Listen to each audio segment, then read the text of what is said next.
Video ಒಳಗೆ ಹೋಗೋದಕ್ಕಿಂತ ಮುಂಚೆ red ಕಲರಲ್ಲಿ ಕಾಣಿಸ್ತಾ ಇರೋ ಸಬ್ಸ್ಕ್ರೈಬ್ ಬಟನ್ ಮೇಲೆ ಕ್ಲಿಕ್ ಮಾಡಿ, ಹಾಗೆ ಪಕ್ಕದಲ್ಲಿರೋ ಬೆಲ್ ಐಕಾನ್ ಮೇಲೆ ಪ್ರೆಸ್ ಮಾಡಿ.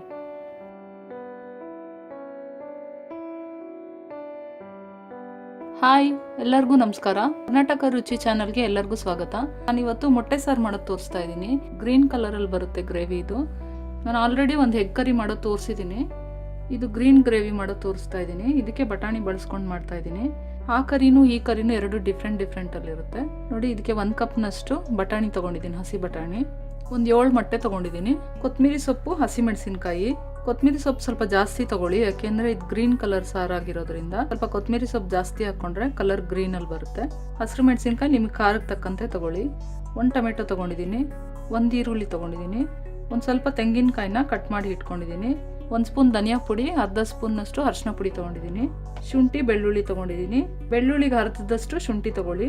ಒಂದು 3 ಪೀಸ್ನಷ್ಟು ಚಕ್ಕೆ ತೊಗೊಂಡಿದ್ದೀನಿ. 4 ಲವಂಗ ತೊಗೊಂಡಿದ್ದೀನಿ. ಒಂದು ಅರ್ಧ ಸ್ಪೂನ್ನಷ್ಟು ಮೆಣಸು ತೊಗೊಂಡಿದ್ದೀನಿ. ಇವಾಗ ಸ್ಟಾರ್ಟ್ ಮಾಡೋಣ.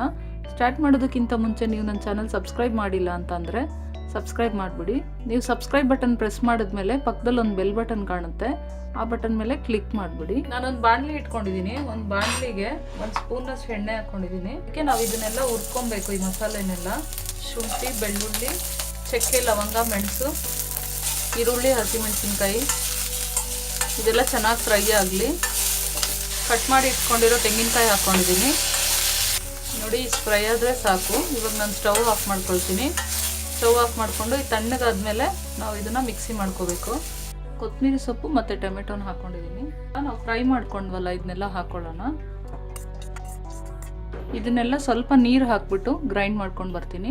ನೋಡಿ, ನಾನು ಇದನ್ನೆಲ್ಲ ರುಬ್ಕೊಂಡು ತೊಗೊಂಡು ಬಂದಿದ್ದೀನಿ. ನೋಡಿ, ನಾನೊಂದು ಪಾತ್ರೆ ಇಟ್ಕೊಂಡಿದ್ದೀನಿ. ಅದಕ್ಕೆ ಒಂದು 3 ಸ್ಪೂನಷ್ಟು ಎಣ್ಣೆ ಹಾಕ್ಕೊಂಡಿದ್ದೀನಿ. ಎಣ್ಣೆ ಕಾಯ್ದ್ಮೇಲೆ ಈರುಳ್ಳಿ ಹಾಕ್ಕೊಳ್ಳೋಣ. ಈರುಳ್ಳಿ ಸ್ವಲ್ಪ ಫ್ರೈ ಆಗಬೇಕು. ಈರುಳ್ಳಿ ಸ್ವಲ್ಪ ಫ್ರೈ ಆಗಿದೆ. ಇವಾಗ ರುಬ್ಕೊಂಡಿರೋ ಮಸಾಲೆ ಹಾಕ್ಕೊಳ್ತಾ ಇದ್ದೀನಿ. ಇದು ಒಂದು 5 ನಿಮಿಷ ಕುದಿ ಬರಬೇಕು. ನೋಡಿ, ಚೆನ್ನಾಗಿ ಕುದೀತಾ ಇದೆ. ಇವಾಗ ಧನಿಯಾ ಪುಡಿನೂ ಅರಿಶಿನ ಪುಡಿ ಹಾಕ್ಕೊಂಡಿದ್ದೀನಿ.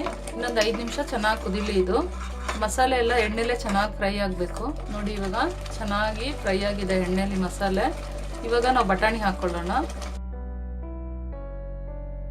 ಇವಾಗ ನಾನು ಇದಕ್ಕೆ ನೀರು ಹಾಕ್ಕೊಳ್ತೀನಿ. ನಾನು ಮಿಕ್ಸಿ ಜಾರ್ ತೊಳೆದಿದ್ದ ನೀರನ್ನ ಹಾಕ್ಕೊಳ್ತಾ ಇದ್ದೀನಿ. ಕನ್ಸಿಸ್ಟೆನ್ಸಿ ನೋಡಿ ನೀರು ಹಾಕ್ಕೊಳ್ಳಿ. ಮತ್ತು ತುಂಬ ತೆಳ್ಳಗೆ ಮಾಡಬಾರ್ದು ಇದು, ಇಲ್ಲ ತುಂಬ ಗಟ್ಟಿಗೂ ಇರಬಾರ್ದು, ಮೀಡಿಯಮ್ ಆಗಿರಬೇಕು ಸಾರಿದು. ಇವಾಗ ರುಚಿಗೆ ಬೇಕಾದಷ್ಟು ಉಪ್ಪು ಹಾಕೊಳ್ಳೋಣ. ಇದು ಚೆನ್ನಾಗಿ ಕುದಿ ಬರಲಿ. ನೋಡಿ, ಇವಾಗ ಸಾರು ಚೆನ್ನಾಗಿ ಬೆಂದಿದೆ. ಬಟಾಣಿ ಎಲ್ಲ ಮೇಲ್ಗಡೆ ತೇಲ್ ಬಂದಿದೆ.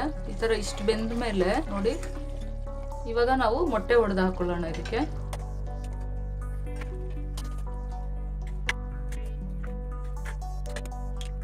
ಈ ಥರ ಮೊಟ್ಟೆ ಹೊಡೆದಾಕೊಂಡ್ಮೇಲೆ ಅದನ್ನ ತಿರ್ಗಿಸಕ್ಕೆ ಹೋಗ್ಬಾರ್ದು, ನಾವು ಹಾಗೆ ಬಿಟ್ಬಿಡ್ಬೇಕು. ಒಂದು 5 ನಿಮಿಷ ನಾವು ಇದನ್ನ ಮುಚ್ಚಿಟ್ಕೊಳ್ಳೋಣ. ನೋಡಿ, ಇವಾಗ 5 ನಿಮಿಷ ಆಗಿದೆ.